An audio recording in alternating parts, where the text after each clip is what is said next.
It all began on an ordinary morning at the orbital listening station that circled the edge of human space. The station, a massive structure of metal and solar arrays, had been built to monitor signals from deep space, looking for anything unusual, anything that might indicate life beyond Earth. Most of the time, the crew spent their days listening to static or faint bursts of electromagnetic waves that turned out to be nothing more than distant stars or cosmic noise. But this day, something different happened. A signal came through, weak at first, barely distinguishable from the surrounding noise. Lieutenant Mara Jensen, who had been manning the communications console, squinted at the flickering screen. Her fingers hovered over the controls as she amplified the signal. The moment she did, a strange series of sounds filled the room, not language in any sense humans knew, but patterns, pauses, and tones that suggested intelligence. Something about it was urgent, almost desperate. Mara called her supervisor, Dr. Elias Grant, a soft-spoken scientist known for his patience and meticulous attention to detail. He studied the data, his brow furrowed as he adjusted the filters and analyzed the signal structure. "This is not random noise," he finally said, his voice quiet but tense. "It's deliberate. Someone or something is sending this intentionally." News of the signal spread quickly through the station. Within hours, the highest-ranking officials in the Interstellar Monitoring Organization were involved. The signal was not just unusual, it was a cry for help. The aliens, because there was no other explanation, were clearly in trouble. Their world, whatever and wherever it was undergoing some kind of collapse, and they had reached out across the stars, perhaps for the first time in their history, hoping someone could hear them.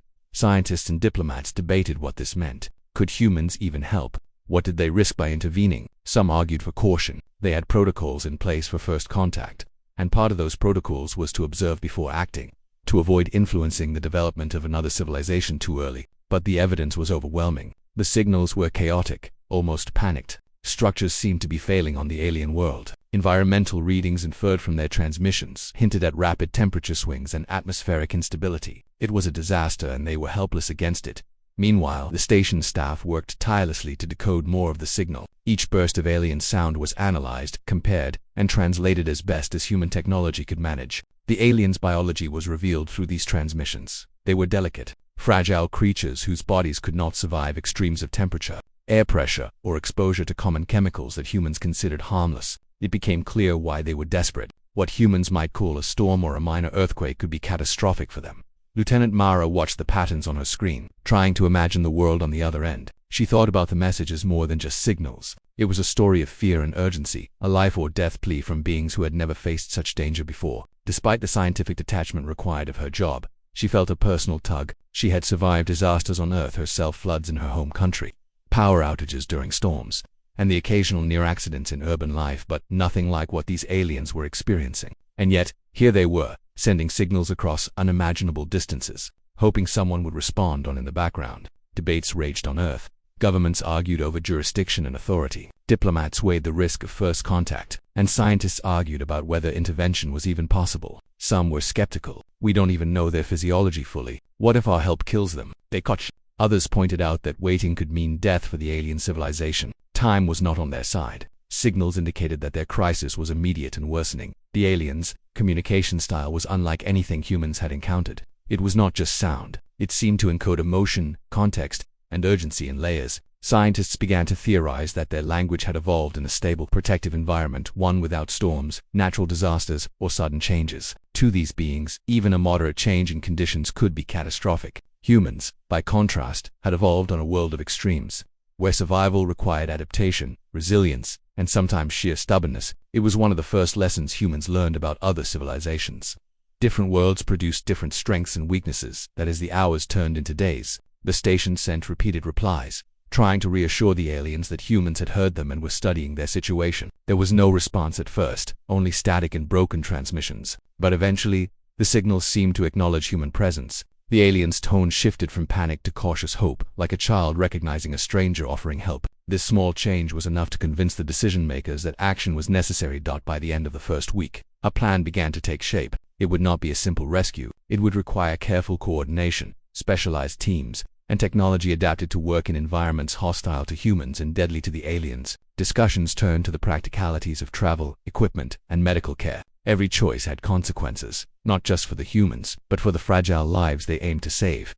Despite the high-level planning, life at the station continued. Mara continued her shifts at the console, analyzing every transmission as though reading the pulse of a living being. She became fascinated by the way the aliens signaled their fear, their confusion, and their gradual trust. It was more than a scientific exercise, it was a connection, a first handshake across the void. Each sound, each variation in frequency, each break in the signal carried meaning. The team learned to anticipate the alien needs, decoding not just words but the subtext, urgency, exhaustion, and hope. At night, when the station was quiet, Mara would sometimes stare at the stars and imagine the world beyond the signal. She tried to picture the alien civilization in detail, cities designed for safety rather than efficiency, lives structured to avoid risk, beings that would never step outside during storms because such exposure could be fatal. She imagined their fears real and vivid, more intense than anything humans experienced. In those moments, the signal was not just data, it was a voice crying out in the dark, hoping for help from strangers across the galaxy. It was clear that nothing could stop humanity from responding.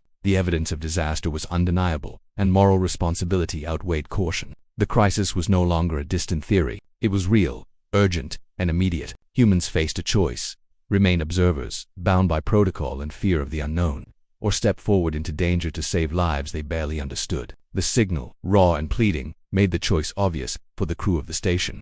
This was the beginning of something larger than any mission they had undertaken. It was not just a matter of science or diplomacy. It was an encounter that would challenge human ingenuity, endurance, and compassion. The aliens had called, and humanity could no longer ignore the call. It was the start of a journey that would test everything they thought they knew about survival, trust, and the limits of life in the universe. After the initial discovery of the alien signal, the question of what to do next became urgent. It was one thing to detect a civilization in crisis, but quite another to decide to intervene. On Earth and in orbit, human authorities debated endlessly, weighing risk against moral responsibility. Scientists argued that humans could save lives, but diplomats warned that a misstep could have catastrophic consequences. And yet, amid the discussions, a small but determined group of individuals volunteered to act immediately. These volunteers were known informally as the Deathworlders, a nickname earned because of humanity's long history of surviving extreme and dangerous environments. They were people who had faced deadly storms, earthquakes, floods, and even extreme human conflicts. Their bodies and minds were trained to handle situations that would overwhelm most others. Unlike most humans, who lived relatively safe and predictable lives, these people had learned to endure hardship and adapt quickly to rapidly changing conditions. For the aliens, whose fragile physiology made even moderate risks potentially lethal, the Deathworlders were uniquely suited for the task, even if that fact was hard to communicate at first. Lieutenant Mara Jensen, who had been monitoring the alien signals, was among the first to volunteer. She knew that staying behind, while safe, would mean only observing the aliens suffering from afar. Her colleagues, too, signed up: engineers who could repair failing systems, medics trained in emergency care, and pilots experienced in hazardous environments. Each person understood that they might face conditions more dangerous than anything humans normally endured, but there was a shared determination. They could not let another civilization perish if there was any way to help. Preparation for the mission was intense. The Deathworlders worked around the clock, modifying equipment and crafting protocols to match the alien environment as closely as possible. Spacesuits had to be redesigned to function in atmospheres that were harmless to humans but could be deadly to the aliens. Medical kits were adapted to handle conditions unknown to Earth's doctors. Engineers created systems that could stabilize fragile structures, knowing that even a minor mistake could lead to disaster. Everything had to be planned, tested, and double-checked. Failure was not an option. As they prepared, the Deathworlders also trained in empathy and communication. Unlike humans, the aliens did not respond to danger in the same ways. Their fear, confusion, and panic were expressed through signals that were difficult to interpret. Human teams practiced interpreting these signs, learning to predict behavior and respond appropriately. It was not enough to fix the physical problems. They had to earn trust. For creatures whose world had never been dangerous, a human stepping into their midst, exposing themselves to hazards without fear, was almost incomprehensible. Meanwhile, the political debate raged on. Some officials worried that intervening could spark unintended consequences. What if human technology caused more harm than good? What if the aliens interpreted human actions incorrectly and reacted violently? The arguments were heated and relentless, but in the end, the evidence of immediate crisis was overwhelming. The alien transmissions grew increasingly erratic. Their attempts to stabilize their own systems were failing. Waiting any longer could mean mass casualties. The decision was made. Humans would intervene.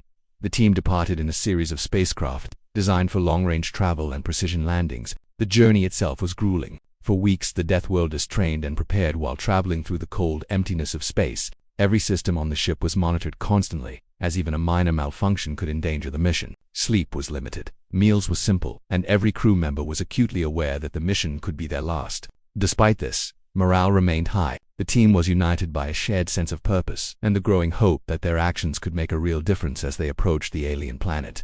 The situation became clearer. Orbital scans showed environmental instability. Regions of their world were being consumed by sudden storms and collapsing structures. Temperatures fluctuated wildly, sometimes rising to levels that could kill the aliens outright. Cities that had stood for centuries were cracking and crumbling under stress that human engineers could barely comprehend. The team realized that this was not just a local disaster. It was a planetary-scale crisis, the kind of catastrophe humans had only ever studied in theory or through history books. Landing on the planet was not simple. The surface conditions were dangerous even for humans, with unpredictable atmospheric shifts and areas of instability. The Deathworlders had to rely on their training and experience to navigate the hazardous terrain. Each step was taken with caution, balancing the need for speed with the risk of triggering further collapse. The aliens, observing from a distance, were both terrified and fascinated. To them, these humans seemed almost reckless, stepping into danger without hesitation. But it was precisely this resilience and adaptability that made them capable of helping. Once on the ground, the real work began. Engineers immediately assessed failing infrastructure, using portable scanners and stabilizing tools to prevent further collapse. Medics attended to aliens who were injured, weak, or in shock, carefully administering treatments designed to be compatible with their fragile biology. Pilots coordinated the transport of supplies and equipment to remote locations, often navigating environments that no human had ever experienced before. Every action was a balance between urgency and caution. Mistakes could be fatal, not just for the aliens, but for the humans themselves. Cultural and communication barriers added complexity. The aliens did not understand human gestures, expressions, or body language. Even simple reassurances could be misinterpreted. The Deathworlders learned to rely on consistency and predictable patterns to build trust, performing the same actions repeatedly so the aliens could recognize intention. Slowly, understanding began to emerge. Small successes, a repaired structure, a stabilized habitat, a treated patient brought cautious relief to the alien population. Humans were not just rescuers,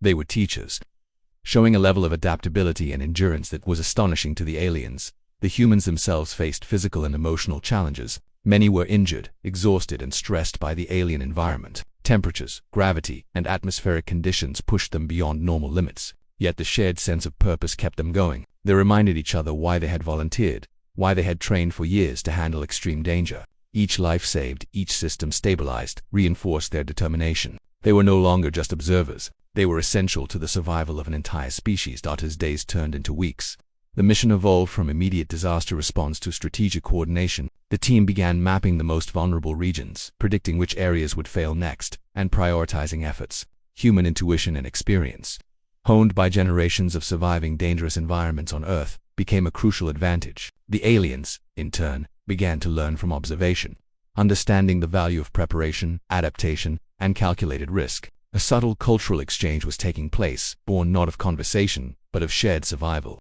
The initial panic that had marked the first contact had begun to shift. The aliens recognized the humans as reliable partners, capable of operating in conditions that were deadly to them. Humans, for their part, understood the fragility of the civilization they were helping, and the responsibility that came with that knowledge. The decision to intervene, once debated endlessly in distant offices, had proven essential. Without human action, the alien crisis would have escalated beyond recovery, and yet the Deathworlders knew that the mission was far from over. Stabilizing a few areas was only the beginning. The planet's environment remained unpredictable, and the underlying causes of the crisis were not fully understood. They had stepped into a world unlike any other, carrying not just equipment and supplies, but hope itself. The phase of immediate response had ended, but the larger challenge of long-term survival and adaptation lay ahead. Humanity's role had transformed from distant observer to active participant. The aliens' trust, fragile but growing, was a testament to human resilience and courage. And for the Deathworlders themselves, the mission was more than a test of skill. It was a confirmation of what humans could endure, achieve, and sacrifice when confronted with life-or-death urgency. They had chosen to act, and in doing so, they had become the bridge between survival and extinction for a civilization on the brink. When the Deathworlders finally set foot on the alien world, reality hit them harder than any simulation or briefing could have prepared them for. The planet's surface was a mosaic of extremes. Some areas appeared calm, almost peaceful, while others were fractured, jagged, and unstable. Dust storms moved unpredictably, whipping through valleys in sudden bursts that could sweep anything unprotected off its feet. The very air seemed alive, shifting subtly in temperature and density, as if the planet itself was reacting to the ongoing catastrophe. For humans, trained to endure harsh conditions, this was still a shock. For the aliens, it was a nightmare come to life. The first challenge was movement. The landing zone was relatively stable, but reaching the outer settlements, where most of the population lived, required navigating treacherous terrain. Lieutenant Mara Jensen and her team wore protective suits designed to handle variations in pressure and temperature. But even with technology on their side, every step had to be measured. Engineers tested their portable scanning devices constantly, ensuring that the ground beneath them could support human weight, and recalculating routes when sensors detected potential collapses. A single misstep could trigger a landslide or damage already fragile. Alien structures. The aliens themselves were unlike any life humans had encountered. They were delicate, with translucent skin that shimmered in the planet's dim sunlight, revealing a network of veins and organs that pulsed with life. Their movements were cautious, almost hesitant, as if every motion carried risk. Many huddled in collapsed shelters or clung to the edges of structures, afraid to venture outside. Some were injured, with limbs strained or skin torn from falling debris. They looked at the humans with wide, uncertain eyes, unsure whether to flee, observe, or trust. The Deathworlders quickly realized that their presence alone could be both reassuring and frightening. Depending on how they acted, medics moved first, prioritizing those in the most danger. Each alien had unique physiological needs, and even a small miscalculation could be fatal. The medical team relied on adaptive treatments developed during the mission's planning phase. Lightweight but precise equipment capable of stabilizing vital functions without causing shock. Mara observed as a medic gently applied a bandage to an alien whose tendrils had been crushed under falling rubble. The creature trembled, its breathing shallow, but as the medic repeated the same movements slowly and predictably, it relaxed, seemingly learning to trust the humans. This small act of patience and consistency became a model for the entire operation. Engineers faced a different but equally urgent challenge: stabilizing failing infrastructure. The alien cities were built for stability in a gentle environment, but the planet's current turmoil was breaking even the strongest structures. Buildings cracked, walkways buckled, and power systems failed. Humans had to act quickly, reinforcing support beams, rerouting energy flows, and preventing cascading collapses. Portable cranes and robotic assistants helped, but often engineers had to improvise on the spot. Mara watched one team carefully dismantle a bridge section, then reconstruct it using both alien materials and human reinforcements. Every movement was deliberate, every calculation critical. Communication between humans and aliens was both fascinating and frustrating. The aliens had never needed to coordinate under stress, so their signals were inconsistent. Panic often distorted meaning, and simple instructions were sometimes misinterpreted. Deathworlders developed a system of repeated gestures and consistent patterns to help convey intent. Repetition became key. Humans would perform the same action multiple times so the aliens could recognize it as deliberate, not accidental. Slowly, a kind of understanding emerged. The aliens began following human cues, stepping back when humans indicated danger, moving towards safety when humans guided them. It was not language as humans knew it, but it was communication nonetheless. Amid the chaos, human ingenuity shone. One day, a massive dome-like habitat threatened to collapse entirely. Its support struts were failing, and it housed dozens of alien families. Engineers quickly assessed the damage and deployed an emergency reinforcement system, using lightweight, modular beams that could be anchored without heavy machinery. While the engineers worked, medics kept the inhabitants calm, providing care and reassurance. Mara coordinated the operation, relaying updates to the team and adjusting plans as conditions shifted. The dome held, and the aliens inside watched in awe as humans moved efficiently, calmly, and without hesitation even in the face of danger. The environment itself tested the humans continuously. Sudden temperature spikes caused human suits to overheat, requiring breaks and careful monitoring. Dust storms reduced visibility to near zero, forcing teams to rely on sensors and pre-established routes. Gravity fluctuations, minor by human standards but extreme for the aliens, required engineers to adjust their equipment constantly. Even with all their training, the Deathworlders were pushed to their limits. And yet, every challenge reinforced the aliens' perception of humans as beings capable of enduring what they could not even imagine. Despite the danger, humans and aliens began working together in small ways. Aliens observed human techniques, mimicking some movements to stabilize structures or assist injured peers. They began sharing knowledge about their environment, warning humans of unstable terrain, gas pockets, or sudden environmental shifts. This collaboration, though slow and fragile, became essential, that humans learned to anticipate the planet's behavior through local insight, while the aliens learned methods for survival that had never been necessary before. It was a profound cultural and practical exchange, born of necessity and mutual dependence. As the days passed, Mara noticed subtle changes in the alien population. Initially, many had been paralyzed by fear, unwilling to leave their homes or approach humans. Now more were venturing out cautiously, observing the rescue efforts, and even attempting small tasks under human supervision. A young alien, no older than a human child, helped transport supplies under the guidance of a medic. Another assisted engineers by carrying lightweight materials across a collapsed plaza. These small acts signaled trust and hope, a sign that human intervention was making a tangible difference.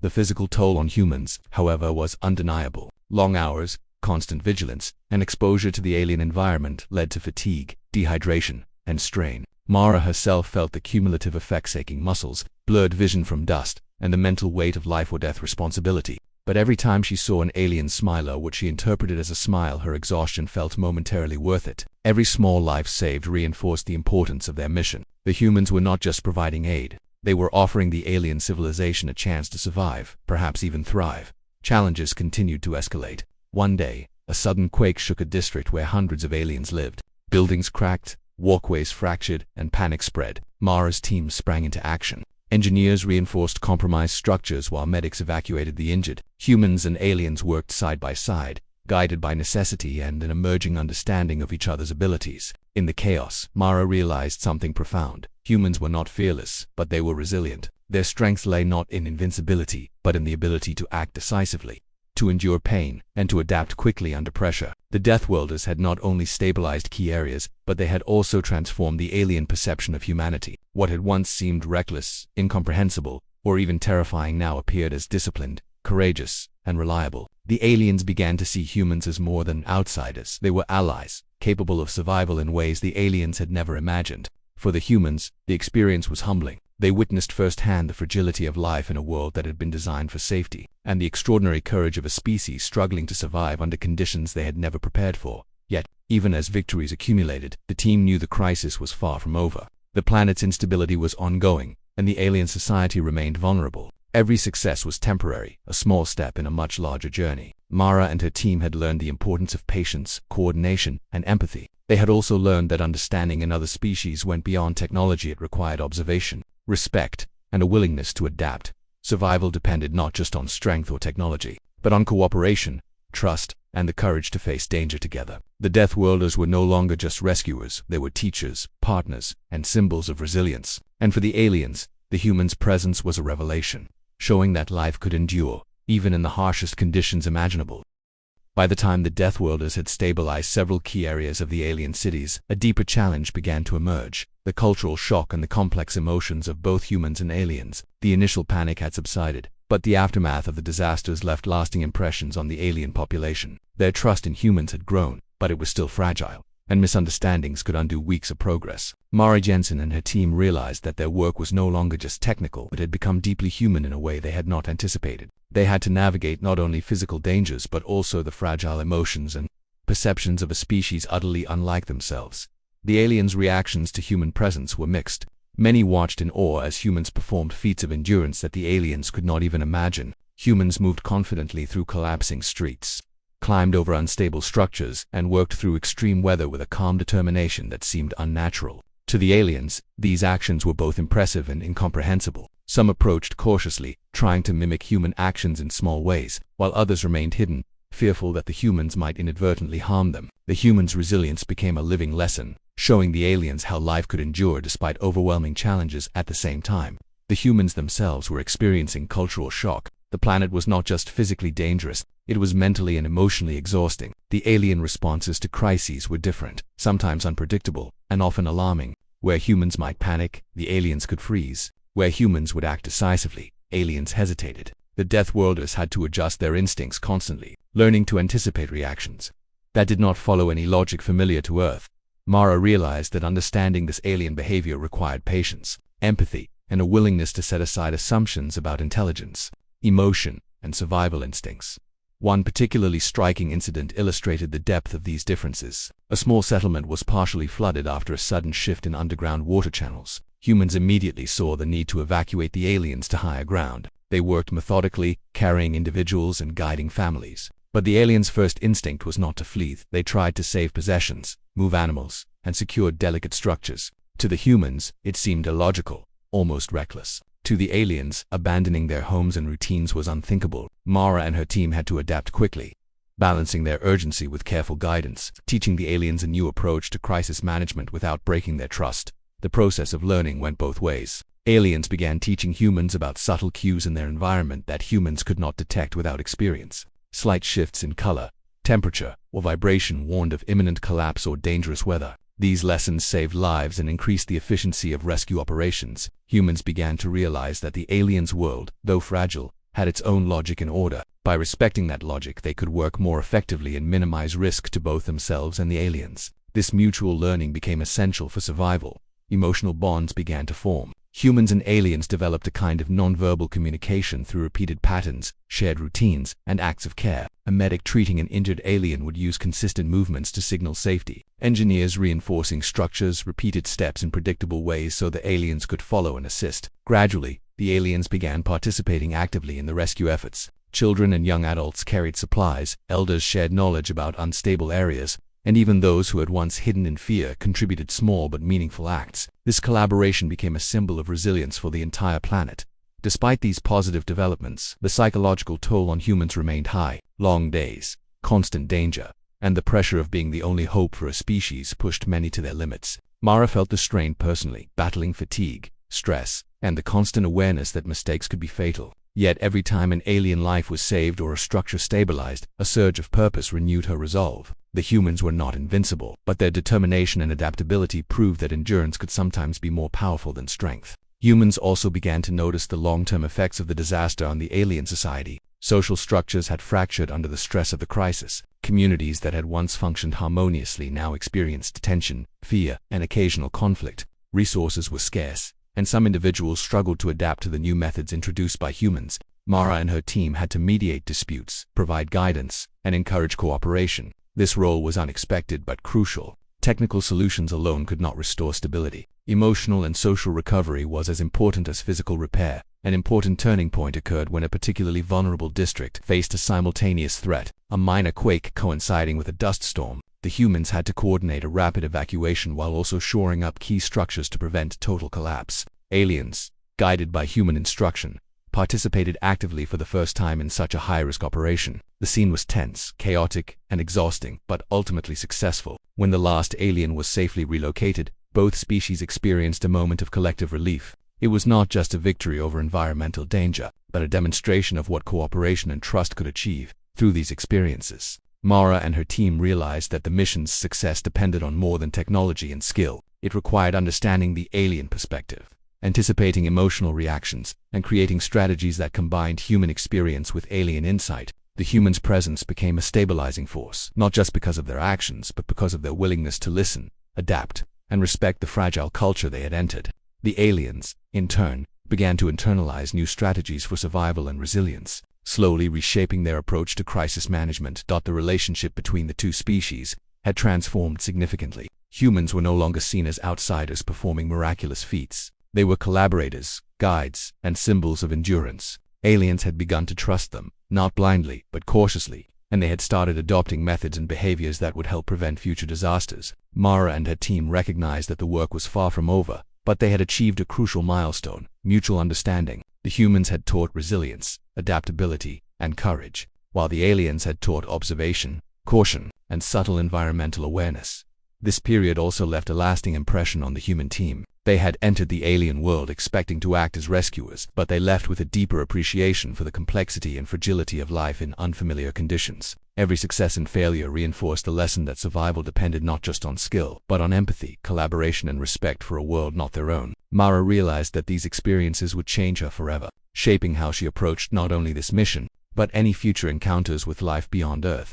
A sense of cautious optimism settled over the mission. The aliens were no longer paralyzed by fear. They were beginning to participate actively in their own survival. Humans had proven that endurance, intelligence, and compassion could overcome challenges that seemed insurmountable. Yet both species knew that the planet remained fragile and future crises were possible. The work of rebuilding, learning, and preparing for what lay ahead was just beginning. The mission had evolved from simple rescue to a profound cultural exchange. Trust had been established, knowledge had been shared, and both humans and aliens had grown stronger through cooperation. The immediate danger had been mitigated, but the broader lessons were far-reaching. Survival required understanding, resilience, and the ability to work across differences. Mara and her team had not only helped a civilization survive, they had forged a foundation for lasting partnership, showing that even in the most desperate circumstances, life could endure when courage and collaboration were applied together.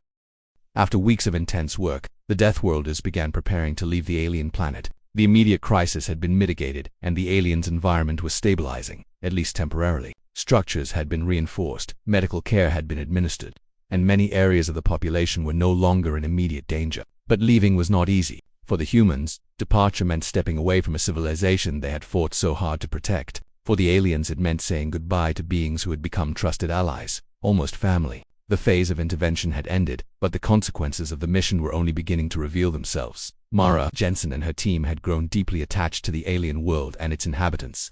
Each day had been a test of endurance, intelligence, and empathy.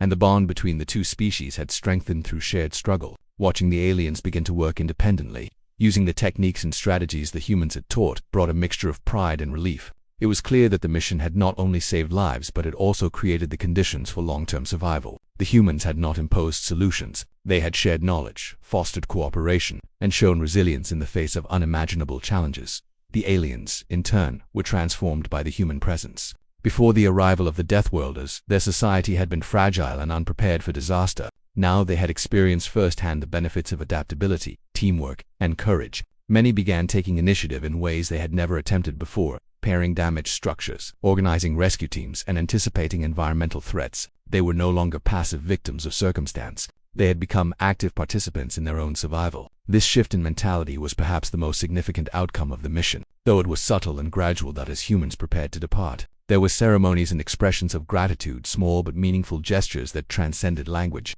Aliens offered gifts of their own design, intricate objects created from materials humans could barely comprehend. Some approached the Deathworlders with silent bows or intricate patterns in the sand, which seemed to signify respect, thanks, and perhaps a form of farewell. Mara observed these gestures, feeling a deep sense of connection. Words were not necessary. The mutual understanding built through weeks of shared danger spoke louder than anything they could say.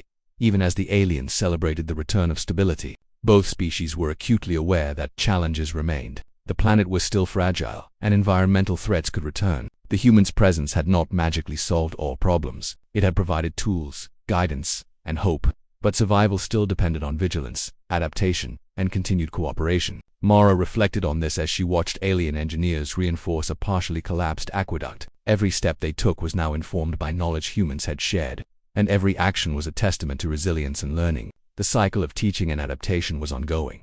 The departure itself was a logistical challenge. Spaceships had to be carefully navigated through a planet still prone to sudden environmental changes. Mara coordinated with pilots, engineers, and medics to ensure that everyone could leave safely without leaving critical equipment behind. Each ship was loaded with supplies for continued recovery, including medical kits, portable engineering tools, and emergency rations. While the humans were leaving, their support would continue indirectly, allowing the aliens to maintain stability even after the immediate assistance was gone. During the final days, there was a quiet period of reflection among the human team. They had faced danger, exhaustion, and constant uncertainty, yet they had accomplished what many had thought impossible. Every life saved, every structure stabilized, every small act of cooperation had contributed to a lasting impact. Mara thought about the emotional and psychological lessons as well, about patience, empathy, and understanding a species completely unlike humanity. This mission had changed them as much as it had changed the aliens, expanding their perspective on survival, culture, and resilience. As the ships lifted off the surface,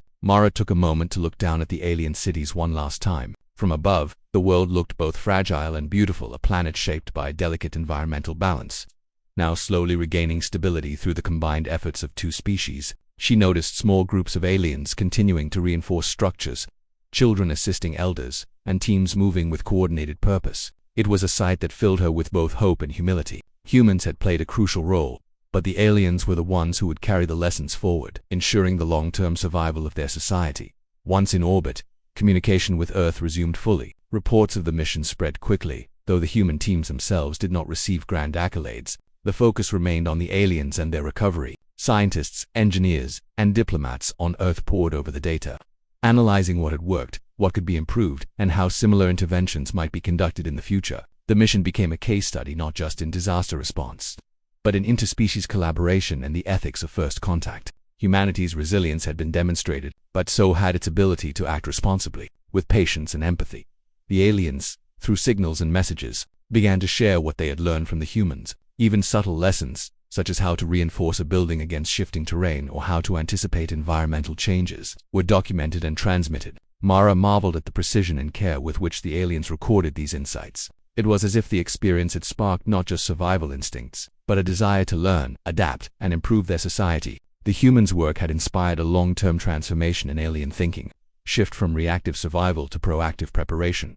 Back on the alien planet, life slowly began to normalize. Communities reformed, infrastructure continued to be repaired, and the aliens began taking initiative in ways previously unimagined. Mara and the other Deathworlders watched remotely as the civilization began to flourish, grateful that their intervention had not created dependency, but empowerment. The aliens were resilient in their own right, and the humans' role had been to guide, support, and inspire, not to dominate or control. This subtle balance was perhaps the greatest achievement of the entire mission. For Mara personally, the mission left lasting impressions. She had entered the alien world expecting to act primarily as a rescuer, but she returned with a deeper understanding of cooperation, trust, and the universality of courage. She realized that survival was not just about strength or technology, it was about patience, observation, and the willingness to act despite uncertainty. She had learned that even in situations vastly different from Earth, the core values of empathy, resilience, and collaboration remained essential as the Deathworlders' ships returned to Earth. The story of the mission spread quietly among the scientific and diplomatic communities. Humanity had demonstrated not only technical skill but moral courage. It had become clear that humans could serve as partners and allies to other species, capable of intervention without exploitation. This new reputation would resonate for years to come, shaping humanity's role in future interstellar relations. Mara and her team knew that the mission would be studied, analyzed, and remembered not for heroism, but for effectiveness, patience, and respect in the end. The mission's greatest legacy was not the structures repaired, the lives saved, or the immediate crisis averted. It was the foundation of a lasting partnership. The aliens had learned to survive in ways they never had before. Humans had learned to understand a species unlike any they had encountered, and both had discovered that trust, collaboration, and resilience were more powerful than any single tool or technology. The crisis had revealed the best of both civilizations, highlighting shared values even across the vast differences of biology, culture, and experience. Mara often reflected on the lessons learned. Survival was not about invincibility, it was about adaptability. It was not about control, it was about collaboration. The humans' presence had been crucial, but it had been the aliens' willingness to learn and adapt that ultimately determined the success of the mission. Both species had faced extreme conditions and had been transformed in the process. The mission had begun as a simple act of rescue, but it had evolved into a profound journey of understanding, growth, and connection. By the time the final signals were received from the planet, the alien world was on a path to long-term recovery. Communities were rebuilding stronger than before, knowledge of disaster preparedness had spread, and mutual trust between humans and aliens had been established. Mara and her team felt a quiet sense of accomplishment, knowing that their work had lasting impact. They had entered as outsiders, but they were leaving as participants in a shared story of survival, courage, and hope. The lesson was clear: life in any form was precious and fragile. Intervening with respect, knowledge, and compassion could make the difference between extinction and survival. The Deathworlders had proven that humanity could rise to the challenge, not through brute strength, but through resilience, understanding, and the willingness to act when others were in need. And as Mara looked at the stars on the journey home, she understood that this mission was only the beginning of what humanity could achieve when courage and compassion guided its actions.